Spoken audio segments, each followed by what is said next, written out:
There are millions of people who are older who can't really do digital banking, even digital banking right now. I mean, some of them use the internet and surf, but then you start getting into apps. I find apps difficult enough myself, but you got to be able to look at them, post them, see. Then you've got to get off and something sent back to your mobile phone. And if you've got the right kind of mobile phone, and then if you miss it, you can't speak to anyone, like at the GP where you've got an app. And so you've got this issue, right, that many people are already excluded somewhat through it.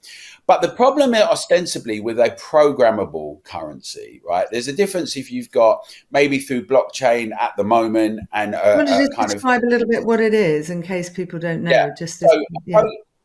so a program with a central bank has a programmable currency, then is it the digital pound, the digital dollar, or the UN, or wherever it might be, is the ability for the bank to, with every transaction, as the Bank of International Settlement said, with central bank digital currency, you can track every single transaction. Now, people will say, well, you've thrown up, Lucy. They'll say, well, that's a And good whose thing idea is for this? This the Bank of England is proposing this, and there is yes, one in Europe, and many right? central banks are doing that, and commercial banks have to come on side. A lot of these banks we had to bail out as well. We remember a lot of these banks, they're not responsible and accountable in the same way that we are financially and fiduciary.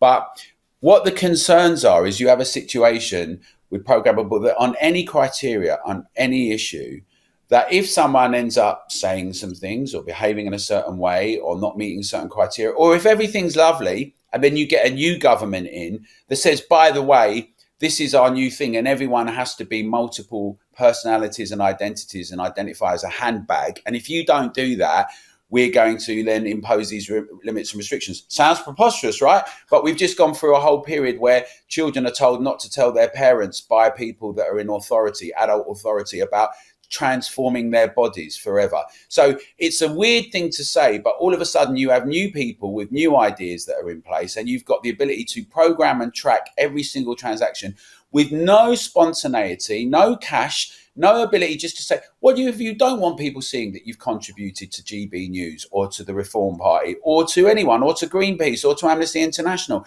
What if you don't want everyone to see that you've bought a Valentine card? What if you happen to be having a silent affair? What if you don't want every bit of those things done? What happens if you have a power cut, like in Portugal, because of net zero as it happens, but that's another matter.